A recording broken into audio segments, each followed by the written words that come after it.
Hi, I'm Steve Garrett, and I want to talk to you a little bit about financial stewardship and financial statements. And probably the most common financial statement that you see anywhere is what we call the balance sheet or the statement of financial position.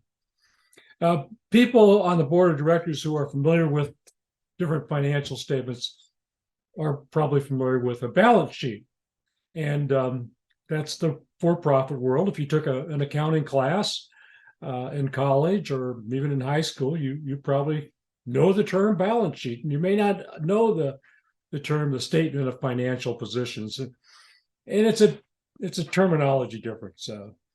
For-profit organizations have balance sheets. Not-for-profit organizations often have statements of financial position. It's basically the same thing either way.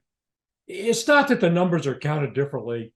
And it's not the way they're presented differently for the most part.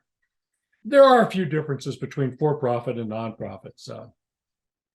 Probably one of the biggest differences who the owners are. In a for-profit organization, there's a founders, stockholders, owners, and it's pretty clear who the owners are.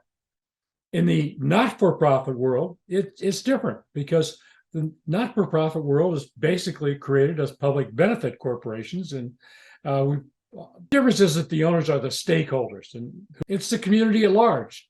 A nonprofit organization sometimes is a membership organization, sometimes it's not. And essentially, the members are the owners if it is a membership organization, but they can't sell everything in a non-profit organization and distribute it among the members because it's a public benefit corporation. And the exchange is that a public benefit corporation gets a lot of tax advantages because they're doing something for the benefit of the public. I think it's a very important, and I've mentioned this before, and I'll mention it again, that you consider that a public benefit corporation, a not-for-profit organization, that's a tax status. It's not a business plan. That's a tax status where you get deferral on some or all income for the corporation, and that's the exchange because it's for the benefit of the public.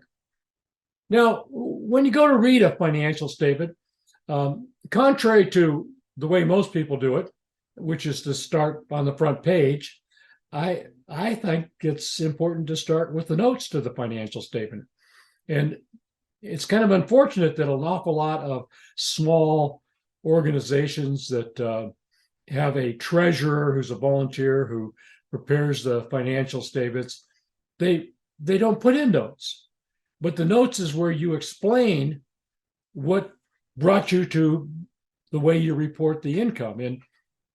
And the notes, if you read them, they often point out things that you ought to be looking at and having questions about. So I like to start with the notes, and I read financial statements for large publicly held corporations as an investment advisor, and I always start with the notes. One of the notes in the example that we have here is a common note consistent with generally accepted accounting principles, what is called GAAP. There are rules of how you do the accounting, and I will at another time tell a story about some businesses, some Rotary clubs who made up their own rules. Well, if you're going to compare financial statements between entities, you'd like to know that they're apples and oranges, that they are following the same principles and guidelines. So GAAP should be in the notes, and it should be what you do.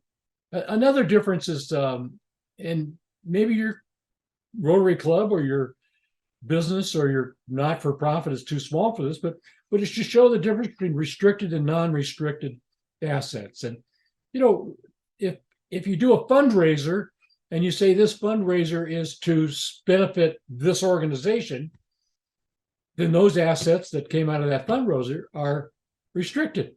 They're restricted for the purpose of giving to that particular program.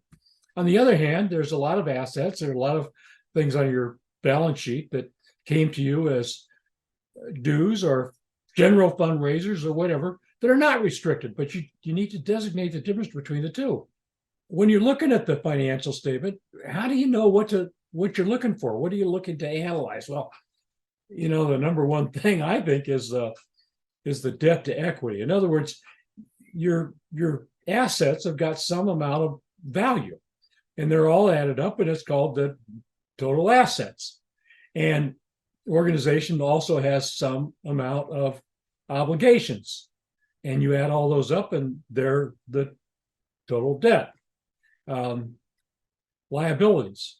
What you don't want to do is you don't want to get in a position where you have borrowed money, and this would be maybe to buy real estate or do things, but a lot of organizations at time to time will borrow money to fund operations. And when you get to the point that your liabilities exceed your assets, well, you got a problem. And so that's one of the things to look at. So you start off by looking at what are the assets you have, the things that you can turn into cash right now, the things that essentially are cash right now. And then you look at what your liabilities are over the next 60 to 90 days.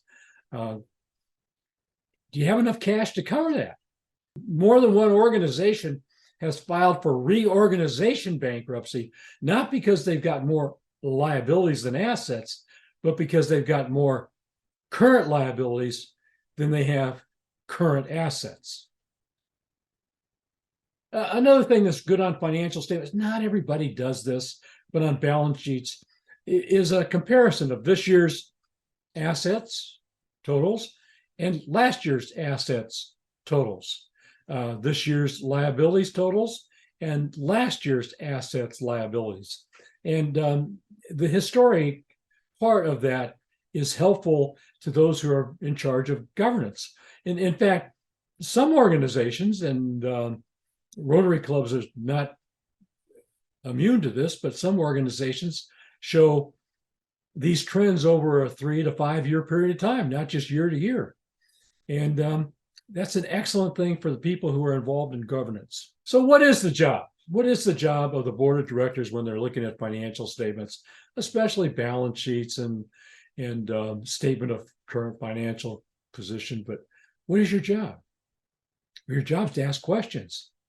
And, it's sad.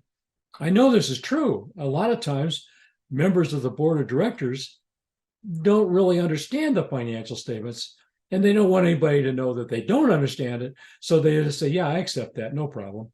And they don't ask the questions. Well, first of all, if there's something on there you don't understand that does make sense, you just don't understand it, it's good to have it explained so that you do understand it. None of us are beyond learning. And it's also good to know if it doesn't make sense to you. It might not make sense to anybody on the board of directors. And that might be a signal that there's a problem here. Those are some notes about one particular financial statement, the statement of financial position, balance sheet, if you will.